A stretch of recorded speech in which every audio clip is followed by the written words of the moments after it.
the existential threat against the Jewish people to not just be about the Jewish people. It matters deeply to me that it is about the Jewish people. But it also matters to me because it's about America. Could America survive if the Jewish people were no more on its watch, or everybody was forcibly deported from the Holy Land? Come on. Hi guys, this is Sahar TV, and in today's video we'll watch Douglas Murray and Ben Shapiro discuss whether the West can survive without the Jews. Let's watch. People say, well, why are you so bothered about Israel? And I hear that from the right. The left don't care. They know I'm beyond saving. But on the right, I hear that. And I think they don't realize, they think it's some weird thing. Like, what is this small state? Why does it bother you? I don't think they've even remotely reflected on what I regard as the deepest reasons to care. It seems to me, if, as you well know, Western civilization is based on the legacy of Athens and Jerusalem.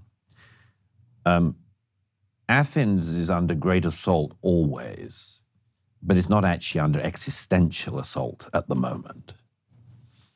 What is being attempted by Israel's enemies is the philosophical and cultural equivalent of burning all the libraries of Alexandria. This is one of the underpinnings of Western civilization, utterly, utterly at risk. And not in a sort of metaphorical way where people might use it as a sort of book subtitle, but the real thing. I mean, I've sometimes thought about it this way. I haven't tried this out in public before. How many Jews are there in the world? 15 million. 15 million, okay. This may come across really coarse, but let me put it this way. I mean, there are lots of conflicts in the world, and I've covered a lot of conflicts involving a lot of people, but it's conceivable that at some point, 15 million Christians could be killed. It would be a disaster, a tragedy.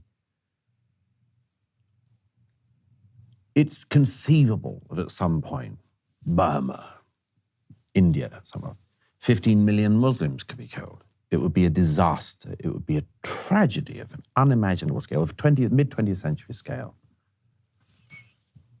But if 15 million Jews were killed, that's the end of the story. That's it. Now, what does that mean for the Jewish people? It's the end. The people who saw off everyone from Pharaoh to Hitler disappeared in the 21st century. Everyone else, in my view, wouldn't survive either. Wouldn't survive either. Western civilization could not survive the destruction of the Jewish state because it would be, among much else, the cutting away of the whole tree that we're on, and Western civilization would die. So I regard the existential threat against the Jewish people to not just be about the Jewish people. It matters deeply to me that it is about the Jewish people. But it also matters to me because it's about America. Could America survive if the Jewish people were no more on its watch, or everybody was forcibly deported from the Holy Land? Come on. Of course not. Could the isolationists bear the repercussions of that across the Middle East and elsewhere? Of course not.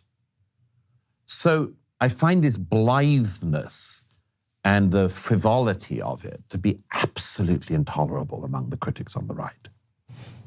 You know, one of the things that's been so amazing about all of this is just the sense that the West has lost its moorings. I mean, I was more disturbed, from a sort of Jewish perspective as a Jew. Tragedies happen to the Jews, terrorist attacks happen to Jews, slaughters happen to Jews. This is sort of the story of Jewish history. But the idea that you have hundreds of thousands of Westerners who are marching in solidarity with the murderers, that was on some level more disturbing to me than the actual massacre itself. Certainly not in terms of the actual amount of human suffering and the horrifying evil and barbarity of it. But in terms of the threat to the civilization as a whole, it seems to me that one of the things that we're seeing in terms of this sort of right-wing backlash that's now happening in Europe, it's very much of a piece with that. It's very much Europe and I'm hoping America saying, if we don't have any values for us to rely upon, then the people who are marching through the streets are going to end up running this place. Guys, we have a serious problem in our hands, right? The fact that the Western civilization aligns almost perfectly with the Islamic civilization is bizarre. They have nothing in common but their hatred for Israel. Nothing. And the fact that you see those progressive leftists marching alongside with those Islamists who would kill or subjugate those leftists the moment they have a chance. For example, assume we have an Islamic caliphate around the world, and the Muslims now control the world. What do you think will happen to those leftists? Do you think they're going to have the same status as the Muslims? Of course not. They're going to be subjugated just like the Jews and the Christians and the Hindus. They're just using the progressive left to make Islam appear peaceful. But that's one grand lie. They're using them so they're immune to criticism. Nobody can criticize them because the moment you do, you're called a bigot. It's absolutely appalling to see how Qatar interferes with American college studies, how they interfere with American influences, probably getting funding to affect the youth, the minds of the youth. They are thinking about the future.